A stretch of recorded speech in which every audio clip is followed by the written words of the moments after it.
Hello students, welcome to NG path.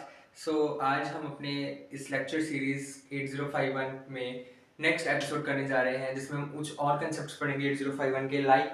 सबसे पहले जो हम कंसेप्ट इसमें पढ़ेंगे दैट इज, सबसे पहले मैं लिख रहा हूँ कि कौन कौन से कंसेप्ट हम इसमें पढ़ेंगे। That is PSW register.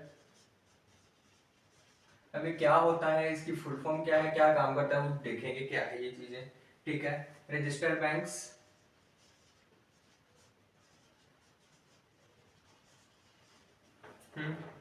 Stack and साथ में एड्रेसिंग नोट्स, ये सब चीजें हम इसमें करेंगे इस लेक्चर में। ठीक है। सबसे पहले फोकस करते हैं पीएसडब्ल्यू रजिस्टर्स के ऊपर कि पीएसडब्ल्यू रजिस्टर्स क्या होते हैं।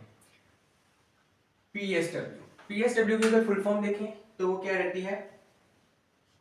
Program status word. Program status word register. Got it? ठीक है। अब पीएसडब्ल्यू रजिस्टर स्टार्ट करने से पहले मैं सबसे पहले ये बताता हूँ, ये program status register, program status word register basically क्या होता है। बेसिकली एक तरह का रजिस्टर ही होता है जो कि 8 बिट का होता है। ठीक है।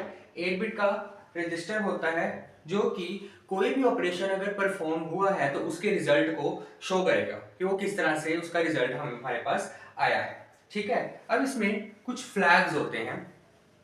कुछ फ्लैग्स होते हैं। अब मैंने इसको क्या कहा कि सबसे पहले ये क्या है, 8 बिट का रजिस्टर है। दूसरा क्या शो करता है, रिजल्ट शो करता है of some operations performed. Got it? अब उनको शो करने के लिए, उनको दिखाने के लिए कुछ फ्लैग्स यूज किए जाते हैं। वो किस तरह से यूज होते हैं, किस तरह से अलाइंड होते हैं, वो देखते हैं। सबसे पहले आता है CY। अगर किसी ने 8086 8085 की मेरी वीडियो देखी है तो उसमें मैंने बताया है कि कौन कौन से फ्लैग्स होते हैं। वही फ्लैग्स इसमें हम यूज करेंगे। ऑलमोस्ट कुछ डिफरेंट रहेगा, बाकी सेम रहेंगे। सबसे पहले CY, AC F0, RS1, RS0, ये खाली स्पेसेस एंड P। ये कुछ इस तरह से कुछ ये फ्लैग्स जो है ये अलाइंड होते हैं।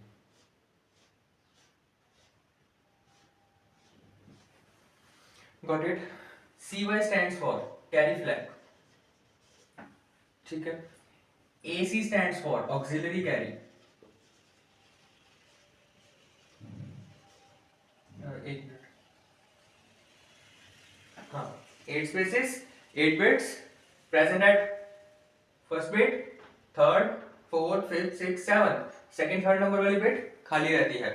ठीक है। Next is, this is F0। क्या है? This is user flag. Got it? Next is,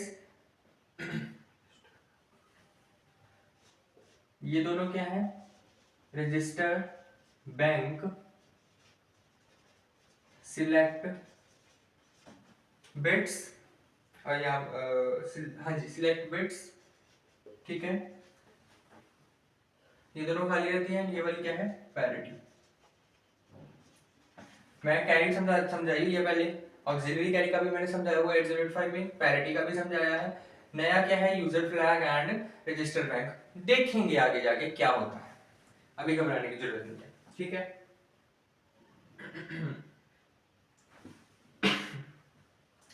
सबसे पहले मैं यहां पर भी लिखा है वर्ड रजिस्टर बैंक्स, यहां पे भी वर्ड लिख दिया रजिस्टर बैंक। होता क्या है रजिस्टर बैंक, अब ये देखते हैं। ठीक है।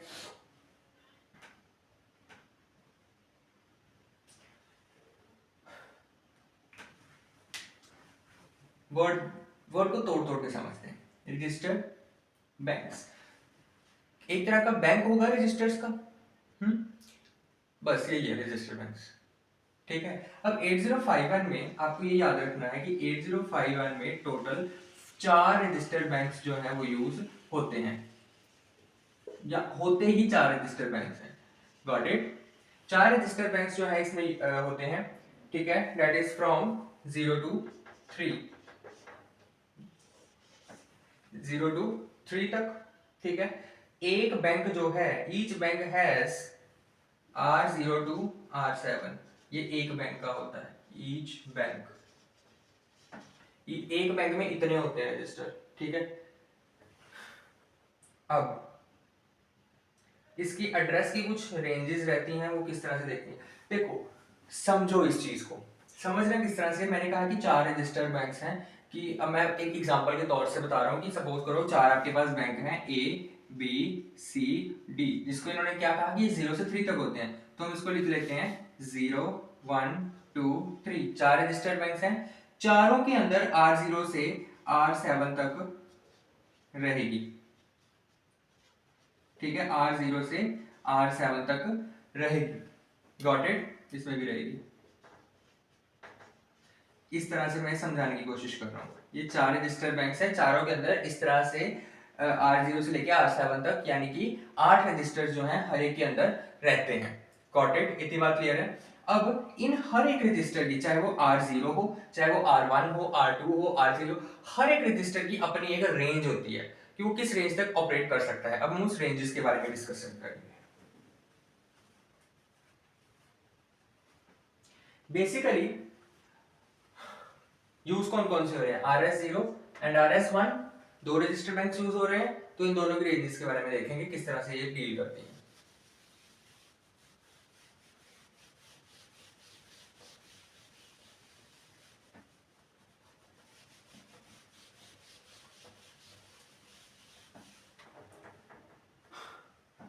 मैं यहां पर लिख रहा हूं बैंक्स, बैंक, अच्छा बैंक जो है वो कौन कौन से हैं, 0 1 2 एंड 3, जो मैंने पीछे बताया था कि RS0 और RS1 जो है, RS0 और RS1 ये बिट्स हैं रजिस्टर बैंक्स की, ये दो बिट्स हैं, ये बैंक नहीं है, ये बिट्स हैं, ठीक है, इस चीज का आपने ध्यान रखना है, ठीक है। मैं यहाँ पे एक बैंक का बना रहा हूँ, एक में कॉलम बनाऊंगा RS1 का, एक में कॉलम बनाऊंगा RS0 का, और एक बनेगा इसकी रेंज का, कि क्या इसकी रेंज रहती है, या फिर मोर प्रिसाइजली अगर कहूं तो क्या इसकी एड्रेस रेंज रहती है, गॉट इट।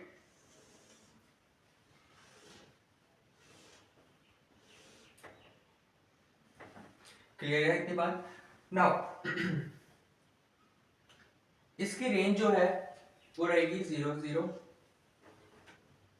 अच्छा, इसको याद करना है, सिंपल है, 4 बिट्स हैं, डिजिटल में आपने पढ़ा होगा कि 1 2 3 4, 0 1 2 3 को किस तरह से रिप्रेजेंट करना है, 0 1 0 0 0 1 1 0 1 1, बस यही है, ये इस तरह की इसकी रहती है RS0 पे वैल्यूज, ठीक है। अब इसके एड्रेस रेंज देखते हैं कि किस तरह से रहती है।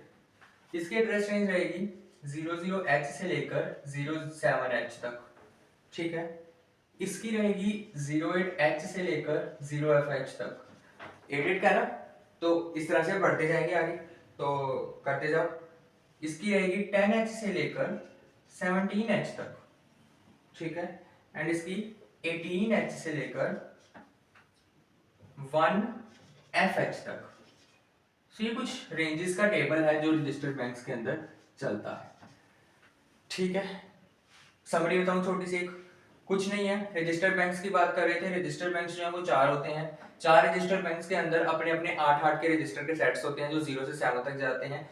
जो हम पीछे पढ़े हैं, हमने कुछ बिट्स पढ़ी हैं जो कि हमें स्टेटस बताती हैं, वो कौन सी बिट्स थी, that is program status word register में हमने कुछ बिट्स पढ़ी थी, मैं फिर से बना देता हूँ। सबसे पहले थी CY कैरी, CY थी, हाँ जी, देन थी AC auxiliary carry, then F0 user, RS1 RS0 खाली खाली पैरिटी, ये थी। फिर हमने बात की कि ये दो जो हैं ये दोनों किसकी बिट्स हैं, रजिस्टर बैंक की बिट्स हैं, ये दोनों रजिस्टर बैंक्स की बिट्स हैं, उनकी क्या वैल्यू रहती है किस बैंक में, वो हमने यहाँ पर किया है, और उस बैंक में उसकी वैल्यू जो रहती है वो उसकी रेंज क्या है, उसके एड्रेस की जो रेंज है वो ये रहती है, सिंपल, ठीक है। एक बार खुद एनालाइज करेंगे तो आपको क्लियर हो जाएगा, वैसे तो क्लियर हो जाना चाहिए, सिंपल है, ठीक है, okay. Next we are going to do our next thing of this next topic of this lecture series, that is stack.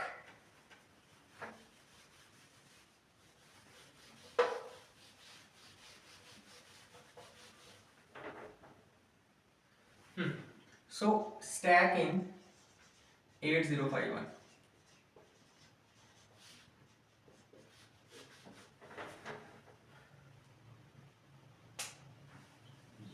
Okay, क्या होता है stack?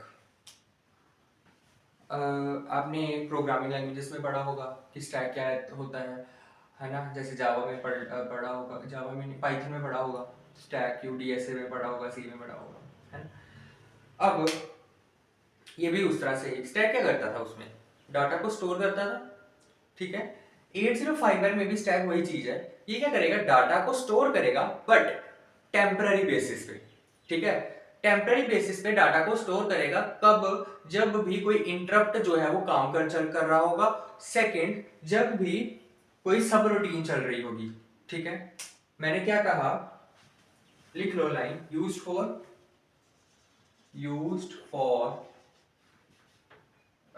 storing data, used for storing data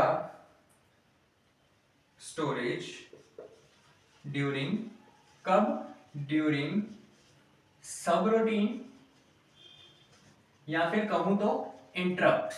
interrupts क्या थे, मैंने already बताया था कि interrupts क्या है, एक तरह के कि कोई भी एग्जीक्यूशन, नॉर्मल एग्जीक्यूशन चल रही है, उसको बीच में से तोड़ के कोई अलग एग्जीक्यूशन को पहले कंप्लीट करते हैं डिफरेंट को, फिर वापस उसी जगह पर वहीं से नॉर्मल एग्जीक्यूशन स्टार्ट कर देते हैं। सो वही चीज है कि जब भी कोई इंटरप्ट चलेगा या फिर कोई सब रूटीन चलेगी, ठीक है, इंटरप्ट एक सब रूटीन है। सो जब भी कोई सब रूटीन चलेगी उस टाइम पे डाटा को स्टोर करना टेम्पररी बेसिस पे, ठीक है। अपन यहाँ पे एक minute, use for storing data storage temporary, यहाँ पे टेम्पररी ऐड कर लो, गॉट इट, ठीक है। इंटरप्ट अगर विषय समझ नहीं है मैं फिर से बता देता हूं। सपोज मैंने एक प्रोग्राम दिया कि तू रीड कर 1 से लेकर 5 तक, ठीक है। बीच में मैंने रख दिया इंटरप्ट, एग्जांपल दे रहा हूं समझाने के लिए, वैसे ये करेक्ट एग्जांपल, एक्यूरेट एग्जांपल नहीं एग्जाम में लिखने के लिए, बस आपकी समझाने के लिए। मैंने कहा कि 1 से लेकर 5 तक अब तू रीड कर नंबर्स, बीच में मैंने इंटरप्ट रख दिया कि बीच में तू क्या कर, इंटरप्ट मैंने क्या कर दिया कि जितने भी प्राइम नंबर्स हैं उनको ऐड कर दे, 2 3 5, 5 6 5 3 8 2 10, ठीक है, ये एक इंटरप्ट है। अब क्या करेगा मेरा प्रोग्राम, 1 से रीड करना स्टार्ट करेगा, 1 2 3, उसने क्या देखा, यहाँ पर क्या आ गया, इंटरप्ट आ गया। अब इंटरप्ट में क्या है कि वो मेन एग्जीक्यूशन को बंद कर दिया, मेन प्रोग्राम तो यही है, मेन एग्जीक्यूशन को बंद कर दिया, एक सब रूटीन पर चले गया, इसको परफॉर्म करेगा, 10 आ गया आंसर, ठीक है। फिर वापस आएगा और यहीं से ही एग्जीक्यूशन आगे स्टार्ट कर देगा, ठीक है।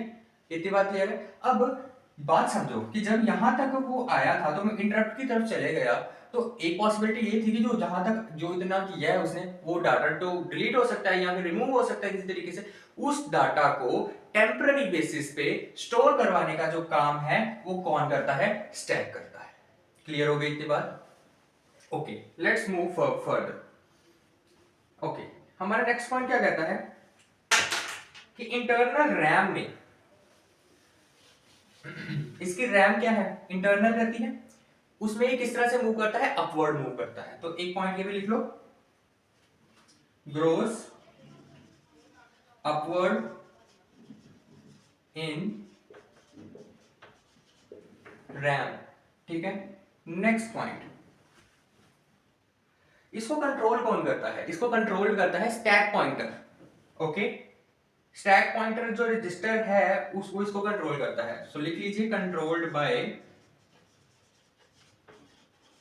Stack pointer register.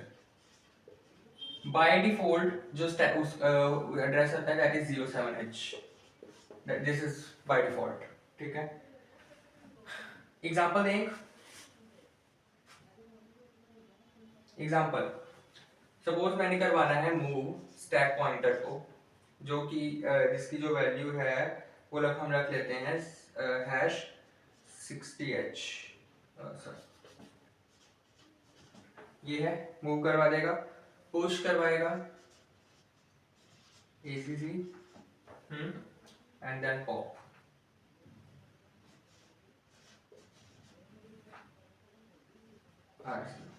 ये एक छोटी सी एग्जांपल है जो आप अपने एग्जाम में लिख के आ सकते हो, ठीक है, इसको नोट कर लीजिए। इसके बाद हम अपना लास्ट टॉपिक करेंगे इस एपिसोड का, दैट इज एड्रेसिंग मोड्स।